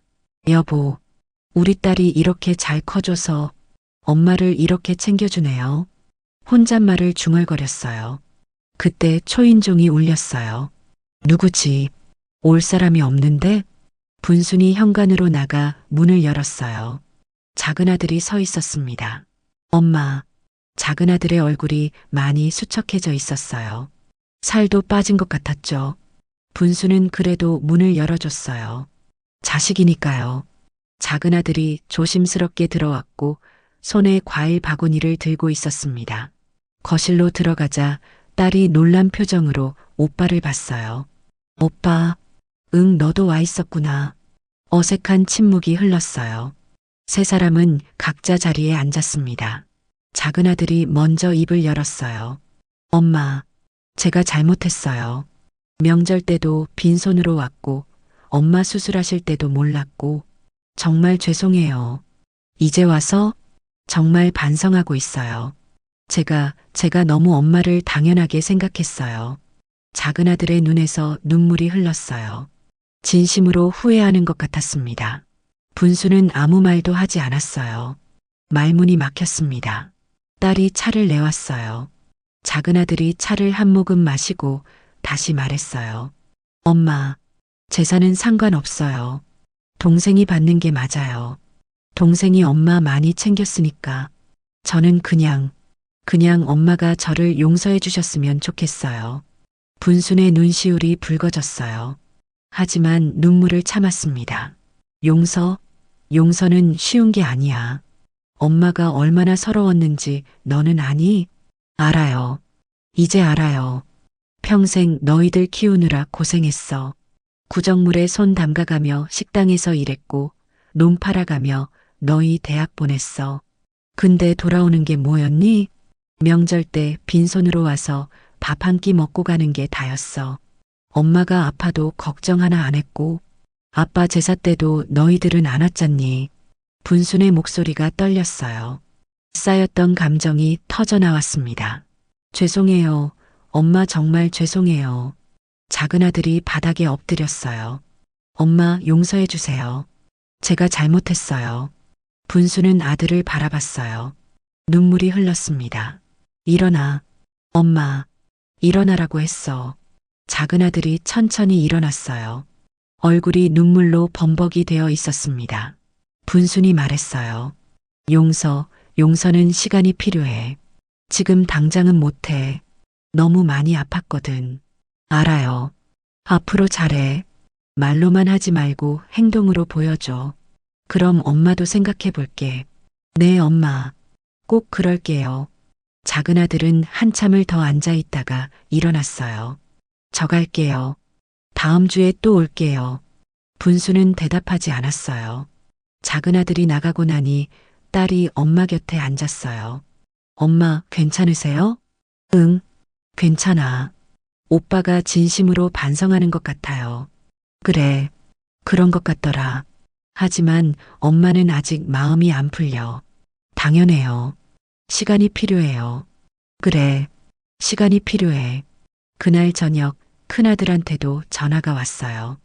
분수는 이번엔 받았습니다. 여보세요. 엄마, 저예요. 응, 동생이 다녀갔다고 하던데 저도 찾아가도 될까요? 분수는 잠시 망설였어요. 오고 싶으면 와. 근데 엄마 마음은 아직 안 풀렸어. 알아요. 그래도 찾아뵙고 싶어요. 그래. 전화를 끊고 분수는 한숨을 쉬었어요. 복잡했습니다. 며칠 후 큰아들이 왔어요. 큰 며느리도 함께였습니다. 어머니, 죄송합니다. 큰 며느리가 고개를 숙였어요. 처음 보는 모습이었습니다. 어머니 수술하신 것도 몰랐고, 명절 때도 교회만 가고, 정말 잘못했어요. 이제는 교회보다 가족이 먼저예요. 다시는 그러지 않을게요. 분수는 며느리를 바라봤어요. 진심인 것 같았습니다. 앞으로 잘해. 말만 하지 말고. 네, 어머니. 꼭 그럴게요. 그날 이후로 아들들이 자주 왔어요. 매주는 아니지만 한 달에 한두 번씩은 찾아왔습니다. 빈손으로 오지 않았어요. 과일도 사오고 고기도 사오고 엄마 좋아하는 떡도 사왔죠. 분수는 조금씩 마음이 풀리는 것 같았어요. 완전히 용서한 건 아니지만 그래도 아들들이 변하는 모습을 보니 다행이었습니다. 어느 날 온 가족이 모였어요. 큰아들, 작은아들, 딸. 모두 분순네 집에 왔습니다. 저녁을 함께 먹었어요. 예전과는 달랐습니다. 다들 밥을 맛있게 먹으며 대화도 많이 했죠. 엄마, 고기 더 드세요. 큰아들이 엄마 접시에 고기를 올려줬어요. 엄마, 국도 드세요. 작은아들이 국그릇을 채워줬습니다. 딸은 엄마 옆에 앉아 반찬을 챙겨줬어요. 분수는 그 모습을 보며 눈물이 날 것 같았어요. 이런 게 분순이 원했던 거였어요. 식사를 마치고 거실에 모여 앉았어요. 아들들이 먼저 입을 열었습니다. 엄마, 죄송해요. 그동안 정말 못됐어요. 재산은 동생이 받는 게 맞아요. 동생이 엄마 많이 챙겼으니까. 저희는 그냥 엄마가 건강하시고 행복하시면 그게 제일 좋아요. 분수는 아들들을 바라봤어요. 진심이 느껴졌습니다. 고맙다. 그렇게 생각해줘서. 엄마 앞으로 잘할게요. 명절 때도 빈손으로 안 오고 자주 찾아뵐게요. 그래. 엄마가 믿는다. 그날 밤 아이들이 모두 돌아가고 나니 집은 다시 조용해졌어요. 하지만 외롭지 않았습니다. 분수는 소파에 앉아 창밖을 바라봤어요. 겨울 달이 밝게 떠 있었습니다. 마음이 편했어요. 오랜만에 느끼는 평화였습니다. 아들들이 변했어요. 완전히 용서한 건 아니지만 그래도 노력하는 모습이 보였으니까요. 여전히 딸은 매주 왔고 엄마를 극진히 챙겼습니다. 분수는 혼자 중얼거렸어요. 이제 마음이 참 편하다. 내가 진짜 원하던 거야. 창문 밖으로 달빛이 들어왔어요. 은은한 달빛이 방 안을 밝혔습니다. 분수는 미소 지었어요. 이제 후회하지 않았습니다. 재산을 딸에게 물려준 결정, 아들들한테 단호하게 말했던 것 모두 옳은 선택이었어요. 그 선택이 있었기에 아들들이 변했고 가족이 다시 가까워질 수 있었으니까요. 분수는 일어나 침실로 갔어요. 침대에 누워 천장을 바라봤습니다. 눈을 감았어요. 편안한 잠이 찾아왔습니다. 꿈속에서 분수는 웃고 있었어요. 온 가족이 둘러앉아 밥을 먹고 웃고 이야기하는 꿈. 그게 분순이 평생 원했던 거였어요. 그리고 이제 그 꿈이 조금씩 이루어지고 있었습니다. 다음 날 아침 분수는 상쾌하게 일어났어요. 창문을 열자 차가운 가을 바람이 들어왔습니다. 하지만 마음은 따뜻했어요. 부엌으로 가서 아침을 준비했어요. 혼자 먹는 밥이지만 맛있었습니다. 핸드폰이 울렸어요. 딸이었습니다. 엄마, 오늘 저녁에 갈게요. 뭐 해드릴까요? 아무거나 네가 해주는 건 다 맛있어. 알았어요. 엄마 좋아하시는 갈비찜 해갈게요. 그래. 고맙다. 전화를 끊고 분수는 미소 지었어요. 이제 인생 2막을 살고 있어요. 아무도 눈치 보지 않고 당당하게, 행복하게 말이에요. 네, 분수님의 이야기 잘 들어보았습니다. 평생을 자식들을 위해 살아온 한 어머니의 이야기였어요. 하지만 돌아오는 건 차가운 무관심뿐이었죠. 명절 때마다 빈손으로 오고 아픈 엄마를 걱정하지 않고 교회와 친정만 먼저였던 자식들. 분수님은 참고 참았지만 결국 결심하셨어요. 이제는 자신의 인생을 살겠다고요. 재산을 딸에게 물려주고 아들들에게 단호하게 말씀하신 후 분수님은 비로소 자유로워지셨습니다. 평생 처음 타본 비행기, 딸과 함께한 괌 여행. 그제야 분수님은 진짜 행복을 느끼셨어요. 그리고 신기하게도 그 후에 아들들이 변했어요. 뒤늦게나마 자신들의 잘못을 깨닫고 진심으로 반성했죠. 엄마가 단호해지니까, 엄마가 당당해지니까 아들들도 비로소 엄마의 소중함을 알게 된 거예요. 여러분도 혹시 분수님처럼 자식들 눈치만 보며 살고 계신가요? 평생 베풀기만 하고 섭섭한 마음은 꾹꾹 눌러 참고 계신가요? 이제는 당당해지셔도 됩니다. 여러분이 평생 모은 재산, 여러분 마음대로 하셔도 돼요. 잘해주는 자식에게 주고 싶으면 주는 거고, 여행 가고 싶으면 가는 거예요. 엄마도 존중받을 자격이 있어요. 엄마도 행복할 권리가 있습니다. 분수님은 이제 인생 2막을 살고 계세요. 딸과 함께 웃고 가끔 아들들도 만나고 당당하게 자신의 삶을 사시죠. 그게 진짜 행복이에요. 여러분도 남은 인생 당당하게 사세요. 눈치 보지 마시고 참지 마시고 여러분이 주인공이 되는 인생을 사시길 바랍니다. 분수님의 이야기가 여러분께 작은 용기가 되었으면 좋겠습니다. 분수님에게 응원과 위로의 댓글 남겨주세요. 큰 힘이 됩니다. 구독과 좋아요 버튼 꾹 눌러주시고 오늘도 끝까지 함께 해주셔서 감사합니다. 늘 건강하고 행복하세요.